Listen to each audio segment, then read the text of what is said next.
A União Soviética era a alternativa socialista à sociedade ocidental. Os Estados Unidos reconstruíram a ordem mundial em cima de democracia e mercados. Democracia e mercados. Um a um. A Alemanha virou democracia e mercados. A Itália virou democracia e mercados. O Japão tinha imperador, virou democracia e mercados. A Rússia virou democracia e mercados. O Putin, quando a União Soviética desmanchou,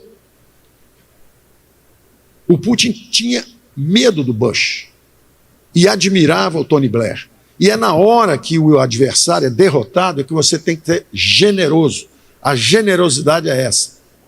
É estender a mão e falar assim, Rússia. Na hora que a União Soviética se esfacelou, dava a mão para a Rússia e fala assim, entra para a OTAN, vem com a gente. Não precisa ficar preocupado com sua fronteira, quem é que tem armamento ou não. O Ocidente bobeou, tripudiou. Costuma acontecer, né? Um cara ganha a eleição, tripudia sobre o outro, um poder às vezes tripudia sobre o outro, persegue. Costuma fazer isso. Não é inteligente.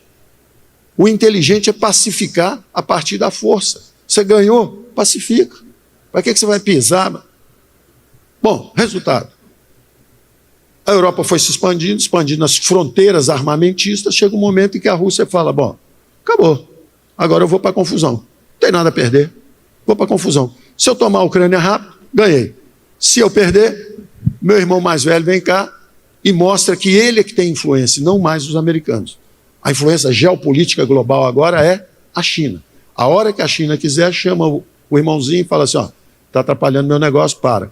E os Estados Unidos? Não manda mais nada. Aí você acha que o americano está preocupado? Não. O Trump está dizendo o seguinte, ó, cansei de segurar o guarda-chuva para você, Japão.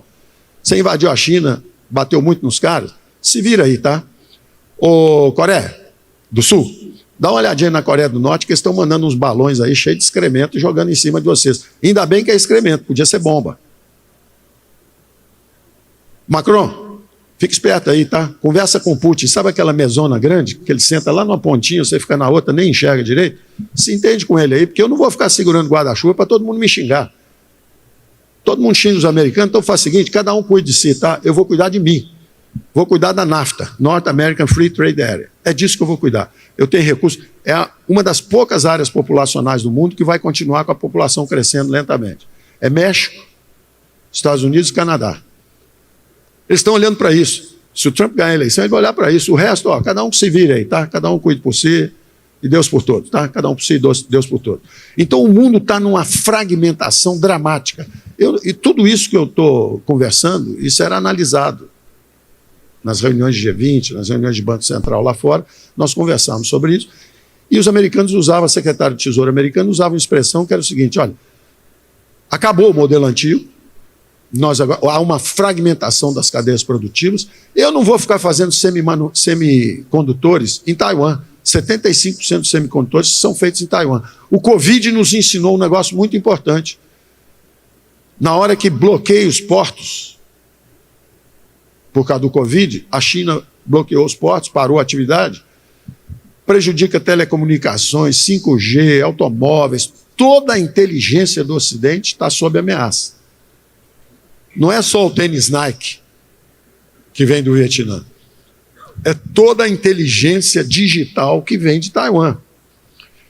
Então agora nós vamos redividir o mundo, nós vamos ter que reconfigurar as cadeias produtivas.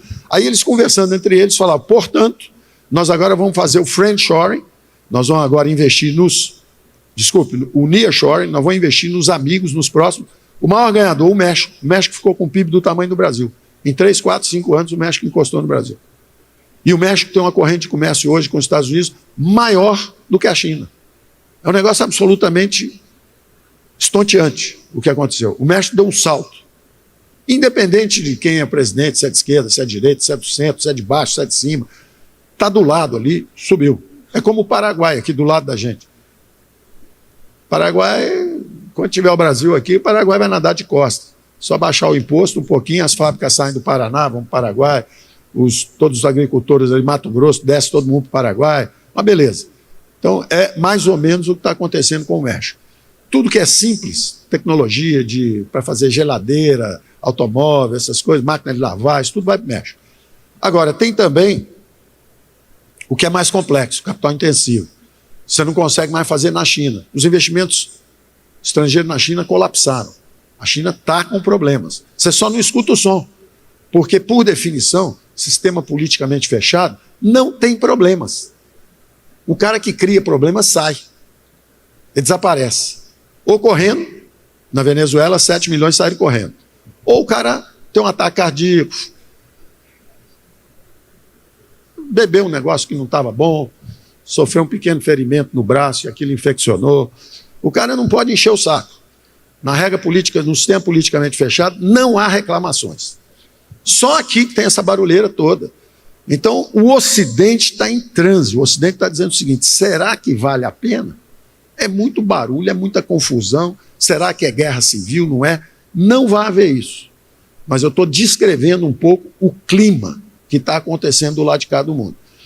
A Rússia, então, invadindo a Ucrânia, ela está fazendo o ponto dela, que é o seguinte: olha, chega, daqui para cá vocês não vão passar. E eu estou bem com aquele cara lá da Coreia do Norte, que todo dia solta um foguetinho, eu estou bem com a China também, eu estou bem com o Irã, e aí você chega no Oriente Médio, no Hamas e no Hezbollah. O terrorismo, quem é o perdedor daquela grande área? Quem é o perdedor nos últimos 20, 30 anos? Quem perdeu influência ali naquela área? Os terroristas. Os terroristas perderam, porque o mundo todo, o árabe descobriu que camelo é muito melhor, que avião a jato é muito melhor que camelo.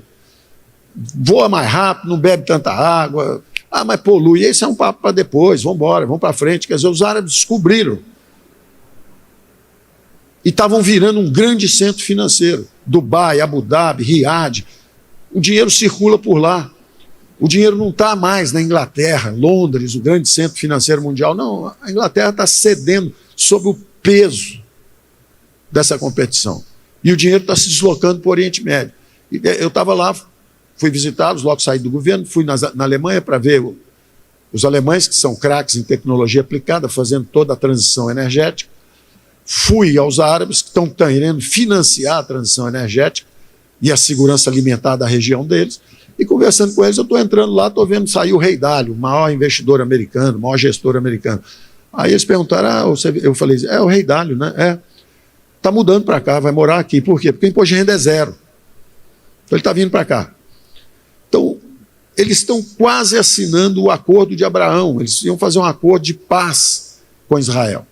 Imagina a tecnologia israelense, o grande centro financeiro do mundo ali, um hub, o dinheiro que vem de Singapura, passando ali por aquele hub e vindo para a América Latina, o dinheiro que vai daqui também para lá, as exportações brasileiras para a Índia, para a China, passando por aquele hub para ir para a Ásia, porque a Europa está em declínio. A demografia da Europa está caindo, para vocês terem uma ideia. Eu tive esse tipo de debate com o ministro da França. Vocês estão queimando a floresta. Eu falei, vocês estão queimando Notre Dame, vocês não conseguem tomar conta de um quarteirão, querem que a gente consiga tomar conta da floresta. Nós estamos sem recursos, nós não estamos queimando a floresta porque queremos. Nós estamos incapazes. Vocês estão vendo o que está acontecendo agora, a queimada que está lá, que é a maior dos últimos 30 anos e tal, ninguém fala nada. Está todo mundo achando engraçado, porque não é o Bolsonaro que está queimando dessa vez, né? Mas o que está acontecendo, com a maior simplicidade do mundo, é que nós negociamos 3 bilhões de dólares com a França e 3 bilhões de dólares com a China, no ano 2000. No ano 2020, nós estamos negociando 110 bilhões com a China e 7 com a França. Está ficando irrelevante para o Brasil. Então a Europa está implodindo lentamente a população. Não sou eu, porque senão sai. Ministro Bolsonaro diz que... Então eu não vou falar não. Quem vai falar é o Larry Summers, que foi secretário de Tesouro americano. China is a jail. A China é uma prisão. Japan is a nursery house. É um asilo para idosos, o Japão. Está envelhecendo a população, a economia está começando a cair. Europe is a museum. A Europa é um museu. Você vai para lá e tal, você vê, o Zico foi até roubado, né, coitado? Chegou com a mala lá. Pô, coisa feia, né? Ainda bem que isso não acontece, por exemplo, em Goiás. Né? Tem esse negócio. Né? A mesma coisa celular. Você tirou o celular, em 5 segundos some na sua mão em Paris. Ainda bem que isso não é no Rio de Janeiro, né? Que é igualzinho. Então, porque o Caiado não chegou lá ainda. Mas, então, é importante ter essa noção que quem está fazendo a confusão são os perdedores. O que o Hamas fez? É o contrário da guerra. O terrorismo é o inverso da guerra. Na guerra, você tem que mutilar a capacidade armamentista do seu adversário. Então, o que os japoneses fizeram na Segunda Guerra Mundial? Os americanos têm a frota do Pacífico em Pearl Harbor, no Havaí. Eles saíram à noite, atravessaram o Pacífico e, de madrugada, destruíram a frota americana. Os americanos, no dia seguinte, declararam guerra ao eixo. Entraram na Segunda Guerra Mundial. Por quê? Porque quando você mutila a capacidade armamentista do inimigo, é uma guerra. Então você tem que declarar guerra. O terrorismo é o contrário.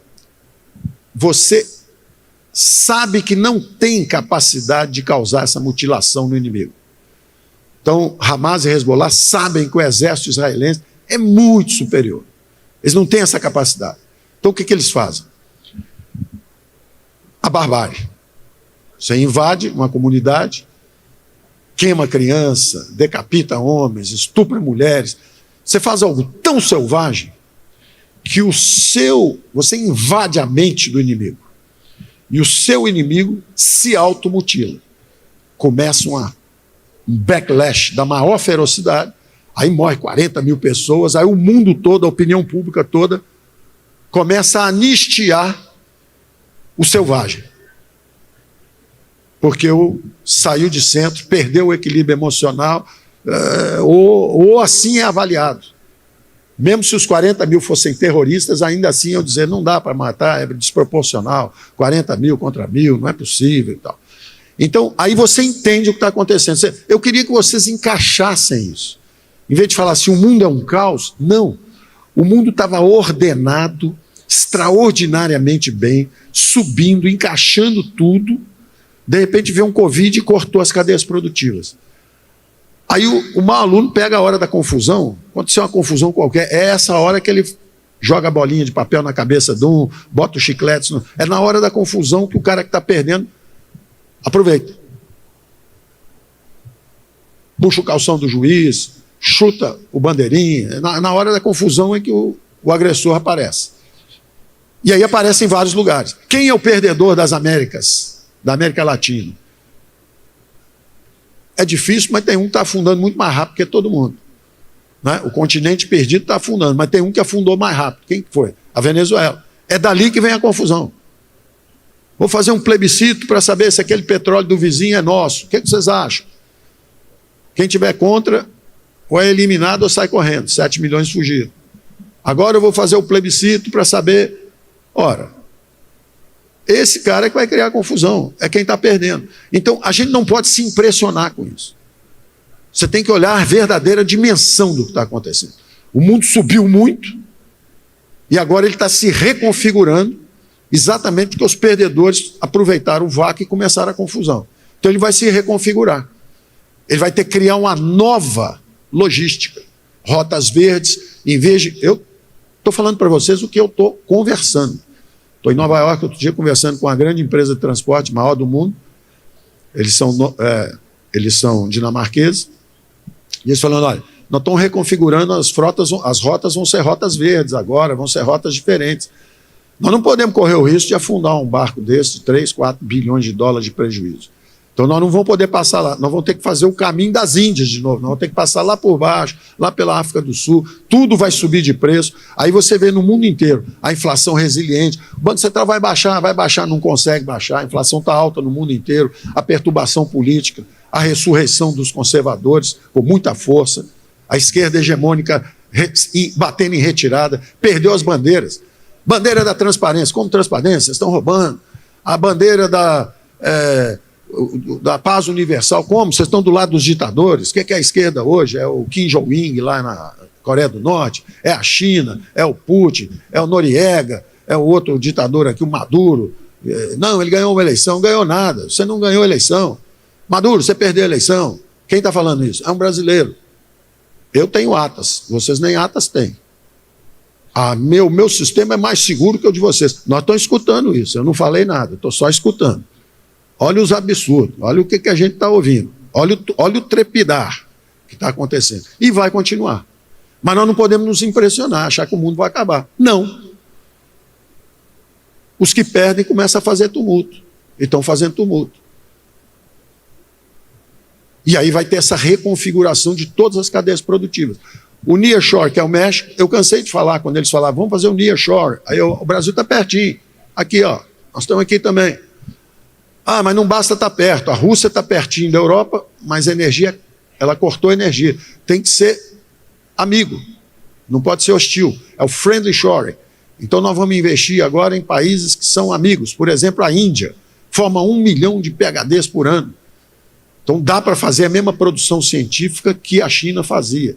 Nós vamos investir agora na Índia. Aí, ó, Brasil friendly, pertinho, friendly, nós estamos aqui. Não prestavam muita atenção, não. Mas aí chegou a hora da verdade, que é o seguinte: segurança alimentar do mundo. Segurança energética da Europa. Green shoring. O Brasil é a nação verde.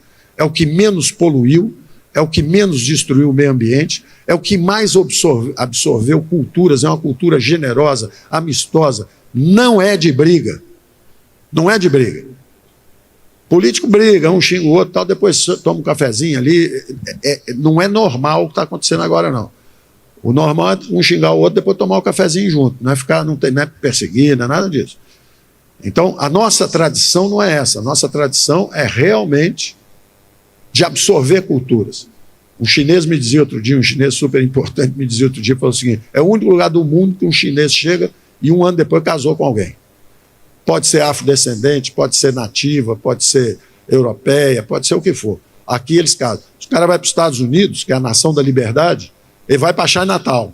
Fica lá 2 ou 3 gerações antes de misturar. O italiano vai para Little Italy, cada um vai para o seu cantinho. No Brasil não tem esse troço. Você foi entrevistar lá, ó, está tendo uma guerra dos árabes. Você vai lá no Saara, lá no Rio de Janeiro, e pergunta para eles se vocês estão brigando. Eu vi na televisão, há algum tempo atrás. E aí, ó, os árabes estão brigando com os judeus, como é que vai ser aqui? Ele falou: não, a gente já briga há vários anos aqui. Ele é Flamengo e eu sou Vasco. Então, essa é a índole do brasileiro. É uma cultura única, generosa, realmente misturou e absorveu todas as culturas que vieram. Tudo que veio aqui foi aproveitado e misturou. A pizza a gente acha que é nossa, é melhor que a dos italianos. A comida japonesa no Brasil a gente gosta mais do que a comida japonesa no Japão. A gente misturou tudo aqui. Então nós temos que ter essa visão de uma cultura única, de um país forte e que está no centro da reconfiguração das cadeias produtivas.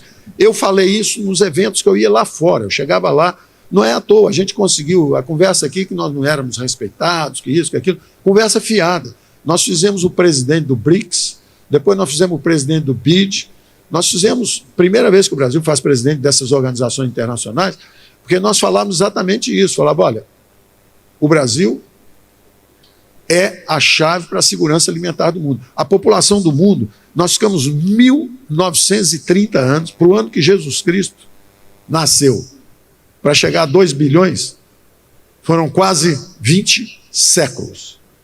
Só que de 2 bilhões, nos últimos 90 anos, nós pulamos para 8 bilhões, nós quadruplicamos. E nos próximos 20, 25 anos, vem mais 2 bilhões. O que levou 20 séculos, vai levar 20 anos, 25 anos para fazer. O que essa turma vai comer? Nasceu que é proteína, tem que comer. Quem tem capacidade de alimentar o mundo? É o agro brasileiro. Não tem recursos hídricos na China, não tem recursos hídricos suficientes na Índia para eles comerem. E é o Brasil que vai ter que prover isso. Então, é um derramamento natural. Goiás tem soja, tem que ser a capital mundial do óleo de soja. Tem menor sentido ter soja e importar óleo de soja. E o Brasil importa óleo de soja. Isso é uma piada. Isso é por causa dos benefícios, incentivos. Isso você acaba mudando toda a eficiência da cadeia produtiva. Você tem que atravessar a rua e exportar soja, óleo de soja para o mundo inteiro. Você tem a soja, você vai ter o óleo de soja. Então, nós precisamos... Isso vai acontecer naturalmente, seja quem for o governo. A vantagem competitiva do Brasil é tão brutal no agro, que a agroindústria é nossa, para o mundo inteiro. E aí começa a aparecer as verdades. Tem um francesinho escondido atrás de uma moita verde, que é o Macron, ele levanta toda hora, está queimando floresta abaixo. Aí você tira a moita da frente, ele está pelado. Eles não têm competitividade para aguentar o tranco da agroindústria brasileira. e do agro brasileiro. Eles não têm, a Europa não tem a capacidade de enfrentar a nossa maior eficiência. É o que está acontecendo no Brasil. Energia mais limpa do mundo, energia mais barata do mundo, só é cara por causa dos impostos. Porque a energia mais limpa, mais barata, renovável, 85% da energia é renovável. Então, o Brasil será o grande país emergente desse tumulto. É o baile funk, todo mundo dando tiro em todo mundo tentando fugir do recinto, cada moça que sair, a gente, olha, peraí, não precisa ficar nessa confusão, vamos ali jantar ali naquele, te levar para um restaurantezinho ali, vamos embora, pega o chinês, vai com o chinês lá para o cantinho, na soja. Vai com o alemão ali para o cantinho, na energia renovável, para fazer os green chemicals e os green fertilizers e o green steel. Vou fazer o aço verde, o aço que não polui. Sim, mas com que energia? Usando carvão? Eu estou dando fatos. Eu conversei com o Grossman, lá, a maior companhia de aço alemã, e ele falando assim, olha, nós, cada tonelada de aço que nós produzimos, nós poluíamos, emitíamos 2 toneladas de carbono, 5 anos atrás. Hoje, para cada tonelada de aço, a gente emite só 0,4 toneladas de carbono. Mais 2, 3 anos, nós vamos quase emitir nada. Eu falei, sim, mas qual é a energia que vocês usam? Aí o cara engole seco. Meu aço não vai poluir, mas meu aço é caro, porque a energia é cara. Então vou precisar de hidrogênio verde, amônia verde. Vai lá para o Brasil, ó. Lá tem uma energiazinha baratinha, dá para você fazer lá. População alemã declinando. Você quer os imigrantes? Não, obrigado. Deixa eles lá na França. Então o que você quer? População declinando, custo de energia subindo. Você vai querer energia da Rússia? Não quero mais não. Eu quero uma reconfiguração da cadeia produtiva. Vamos conversar lá no Brasil? Trouxe uns 20 ou 30 deles para conversar ali com o Tarcísio, logo no início do governo. Então, eles vêm naturalmente. Agora eu vou trazer para o Espírito Santo. Vou trazer para Goiás, é mais difícil, que é o que você falou. Para o Goiás, a gente tem que levar a capital para a agroindústria. Não é capital para fazer outras coisas, não. É para a agroindústria. Porque aí já sai processado com alto valor adicionado lá mesmo. A riqueza fica lá mesmo, né? Então, o mundo está procurando essas fronteiras novas de investimento. Quem é que tem tudo isso? É o Brasil. Cada vez que tem um grande tumulto global, emerge alguém grande para fazer esse papel. O que está acontecendo agora, justamente nessa... Finalizando, para vocês encaixarem, porque essa barulheira Estados Unidos, China, se eles eram parceiros, eu me lembro que logo que começou o nosso governo, nós fomos a várias reuniões com eles, e eles, nessa pressão comercial um contra o outro, eu dizia sempre, ó, nós vamos dançar com todo mundo, nós estamos na clínica de reabilitação, nós estamos chegando agora, estamos doidos para dançar, nós vamos dançar com o chinês, nós vamos dançar com o americano, queremos dançar com todo mundo. Ficamos sem dançar há 20, 30 anos. O que aconteceu com o fluxo de comércio nos últimos 4, 5 anos? Recorde histórico. Nunca se exportou tanto, nunca se importou tanto, o fluxo de comércio chegando a 600, 700 bilhões, daqui a pouco vai chegar a 1 trilhão. O que foi isso? Porque o Brasil começou a dançar. E aí não é coincidência que o Brasil caiu só 3, quando eles caíram 7, 8, 9, 10, diziam que nós íamos cair 10. O que era uma maldição virou uma bênção. A maldição é que eu estava lá na clínica de reabilitação 20, 30 anos, porque não estava tentando me reabilitar, né? E todo mundo dançando, essa era a maldição. Só que na hora que estourou o Covid, ficou todo mundo preso e eu estava voltando da clínica. E aí estoura a guerra da Ucrânia, todo mundo brigando e eu limpinho, arrumado, clean. Acabei de chegar da clínica, doido para dançar, começamos a exportar, não paramos mais. E isso vai continuar. Então, terminando, pessoal, não se impressionem com o barulho dos perdedores. Então tem a Rússia, a guerra, isso vai continuar, a confusão lá fora vai aumentar antes de diminuir. Claro que eles vão fazer um acordo de paz daqui a pouco, quando o Israel achar que o trabalho está feito, vamos parar, vamos acertar um acordo agora, mas o Irã está ali olhando, a mesma coisa a Rússia em algum momento, vocês viram o último movimento, foi inteligente. A Rússia tomou um pedaço da Ucrânia. É claro que nós demos um passo para chegar agora mais perto da paz. O que a Ucrânia fez? Tomou um pedaço da Rússia. Então agora tem que chamar todo mundo e falar, devolve um pedaço dele que eu devolvo um pedaço meu. É o que está sendo armado, eles estão tentando fazer essa pacificação. Isso não é fácil de desarmar, mas nós não podemos nos impressionar. Isso é o barulho dos perdedores. O Império, a União Soviética dissolveu, ficou só a China. Aí todo mundo olha para a China como o grande modelo. Ah, tá vendo? A China. Não. A China é um sistema politicamente fechado. Ela tem dificuldade de autopreservação. Ela tem um desafio enorme. Como é que mantém 1 bilhão e 500 milhões de pessoas satisfeitas num regime politicamente fechado? São hoje as maiores correntes de imigrantes para fora. Tem 260 milhões de chineses fora da China. Filipinas, México. Chegar na Portugal e falar assim, os brasileiros são a maior corrente de imigrantes. Não, não. Chinês primeiro, depois brasileiro. Canadá. Não, não, não. Chinês primeiro, depois francês, brasileiro, etc. Mexicano, etc. Então, tem chinês saindo. A economia desacelerou fortemente, crescia 14, crescia 6, agora estão tentando crescer 4, o negócio está descendo. Porque um sistema político fechado não tem a inteligência. O Brasil também fez um sistema político fechado, Eletrobras, Petrobras, Siderbras, Telebras, Nuclebras, cresceu 10, 15, 20 anos. Aí depois parou para fazer a conta. Programa nuclear, 15 bilhões de dólares, nada. Transamazônica, 10 bilhões de dólares, nada. Ferrovia do Aço, 10 bilhões de dólares, nada. Jogou muito dinheiro fora. População deseducada. Os militares, cheios de virtudes, boas intenções, planejamento. Figueiredo saiu pela porta dos fundos, inflação 200%, todo mundo xingando. Por quê? Porque o modelo era dirigista, igualzinho o modelo da esquerda. Então, no início é muito bom, porque não tem discussão, ninguém faz pergunta. O cara senta lá e fala, vou fazer Ferrovia do Aço, vou fazer isso, vou fazer aquilo. Se a tecnologia é conhecida, é simples. Fazer hidrelétrica, já sabemos fazer. Aí fizemos uma opção.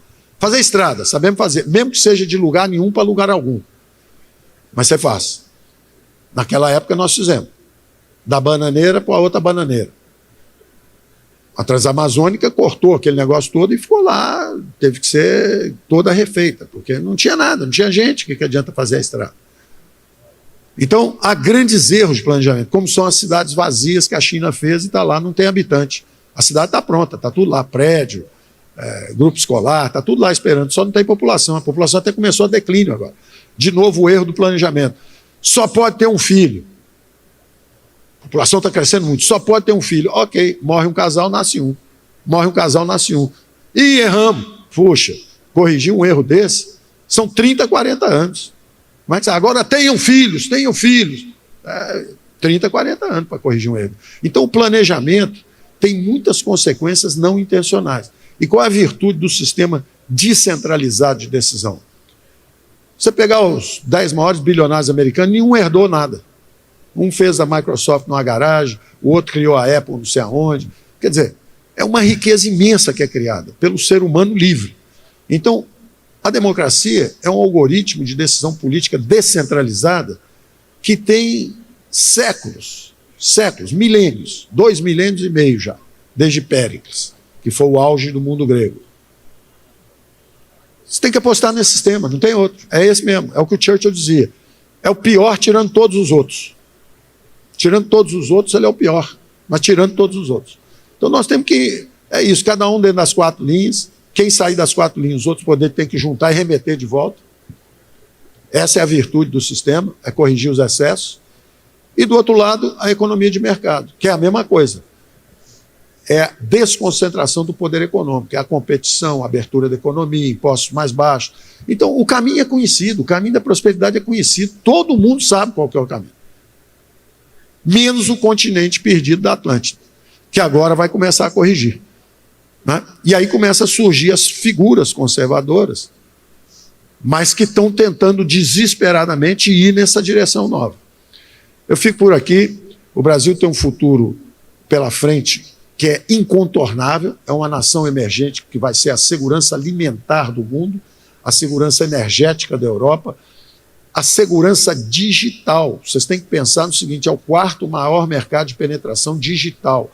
Então a gente carrega esses negocinhos aqui, Só que isso aqui bebe muito mais energia do que a economia antiga. Quem vai fazer os centros de processamento de dados? Quem vai fazer esses centros de processamento de dados que usam muita energia? Quem tiver energia limpa e barata. Tem que conversar com a gente. É só termos consciência disso e não repetirmos os erros que a América Latina tem cometido, que são os seguintes: autossabotagem, automutilação por despreparo, por ignorância, por militância política, em vez de pragmatismo. Abraço para todo mundo. Vamos lá.